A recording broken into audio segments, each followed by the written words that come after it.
Welcome back, gentlemen. My name is Diego and this is Apex of Man, and today we're going to be discussing the 7 tips for men to get out of depression, to get out of that rut. The 7 tips that you need to be following to become the real man you need to be. This is advice from my personal experience, my personal opinion. I was never depressed, but I did spend a considerable amount of time, maybe two, almost 3 years in a very, very sad state where my confidence was very low. I rarely could do things actively. My mind was not where I wanted to be. My relationships were hurt. My confidence was hurt. I wasn't pursuing my passions, my ambitions, any projects. And it was hard for me. It was very numb. It was gray, and I couldn't get forward until I harnessed these 7 tips, harnessed these 7 habits, these 7 additions to my routine that really helped me improve, really helped me concentrate and align my mind, my body, my spirit to move forward. So here are the 7 tips. Number 1, go to the gym every single day. I know this may sound stupid or banal or superficial or whatever you want, but going to the gym is something that unlocks your potential. Gym is not only a training for the body, but it's also a training for the mind. So not only will you look better, feel better, feel more active, release those endorphins and that dopamine that you need to move forward. And your relationships will build because you will have more confidence, but also you're training your mind.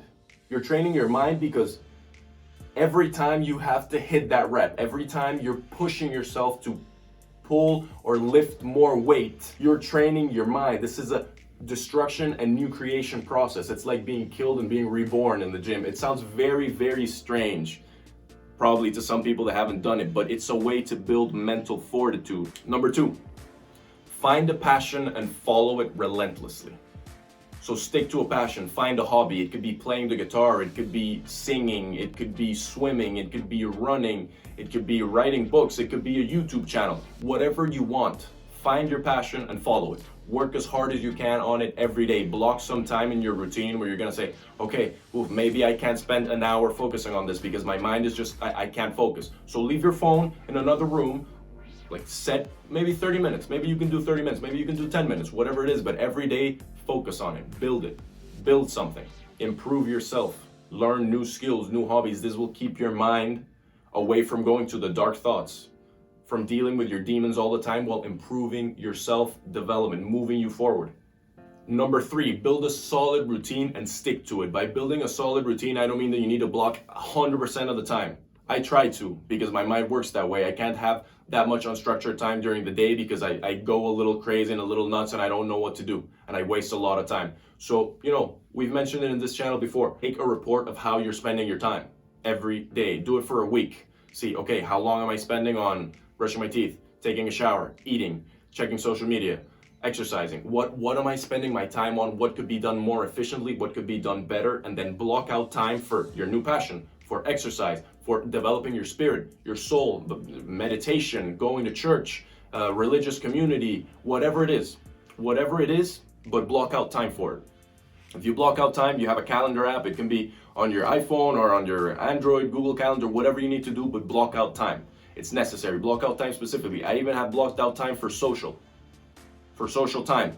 I even have that blocked out because when you start following all of these projects that you want to do, you have very little time to waste, and you need to know how you're spending your time. It is the most precious thing we have. Again, everybody has 24 hours. Number 4, start reading books on psychology, on religion, on self-development, on improvement, on routine, on habits. Start reading these books and apply.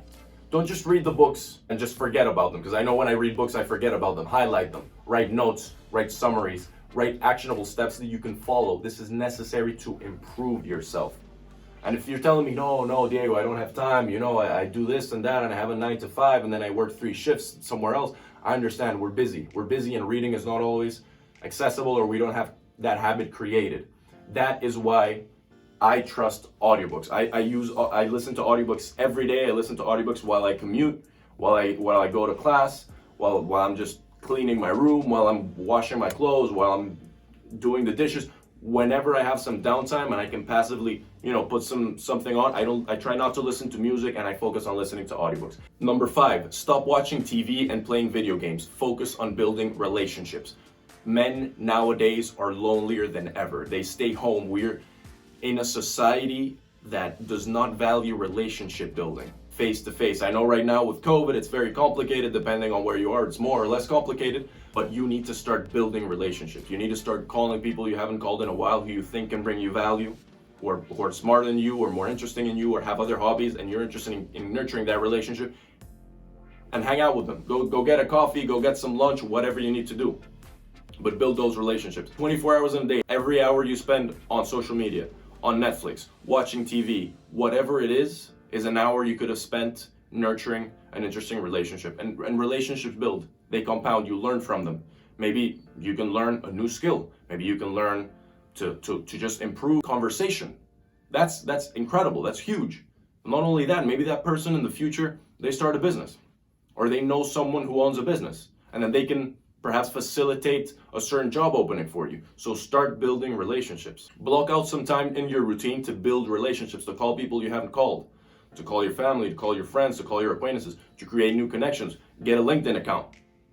Start looking from there. Start looking for people who are interested in your industry, who are influential within your industry and are growing and you think they could be an interesting asset to have, an interesting person to have in your network. Do it. Build relationships. Opportunity cost is crucial. Do not waste your time.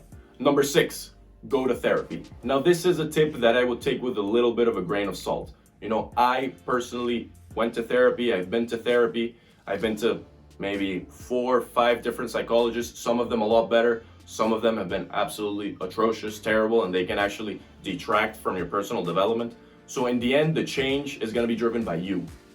But if you don't have a support system, if you don't have perhaps a family that supports you, or you're not used to talking with your family or talking with your friends about these certain things, because as men, we don't really necessarily open up that much about our emotions and what we're going through, go to therapy. It's an interesting way to bounce off ideas with another person. It can be very expensive. Hopefully your insurance takes care of it. I know mine did. So really try and do that. Bounce these ideas off. It could be a good idea to build relationships and kind of use those relationships and your friends and your network as a bit of a support system for what you're going through. And try not to keep anything in. So by going to therapy, I mean also discussing about what your problems are, because sometimes you don't even know what's wrong with you. And you need to start talking those things out with other people because they have that outside perspective that can give you a lot of insight in terms of what is going on with you. And finally, number 7, quit social media, at least for some time. Now listen to me. Social media consumption is fine. It's all great if you're connecting with other people, if you're building your relationships, if you're building your network, if you are using it to expand your business, if you're using it to learn social media marketing, that is all fine and fantastic. I actually encourage that. However, if you're using social media to just peek into other people's lives, these superficially curated, super interesting lives where people are on yachts and this and that and the other, and they look fantastic and their skin is perfect, and these creates very false expectations. These creates very false expectations in your mind because you're watching this while you're on the toilet and taking a crap and you're like, oh God, my life sucks. Yeah, of course your life sucks, but at that moment, maybe it sucks. People don't post the moments that suck on social media. So you're always gonna see superficially curated excellence. Not only excellence, but like venal entertainment on social media. That is what you're gonna see. That is the filter that funnels everything on social media. So quit it for some time. Put your screen time on, delete it, whatever you need to do, and focus on other things. Focus on developing your body, your mind, your spirit. Focus on building relationships. Focus on talking to people, bouncing off those ideas on why maybe I may be depressed. Why can't I get out of this depression? What is wrong with me? Bounce those ideas off. Social media is a huge time drain. Okay, gentlemen, those were the 7 tips for you to get out of a depression. Again, it's personal advice. It's something that I have followed that has worked for me, that has immeasurably improved my life, and that I want to share with you. That's it for me today. I'll see you next time, gentlemen.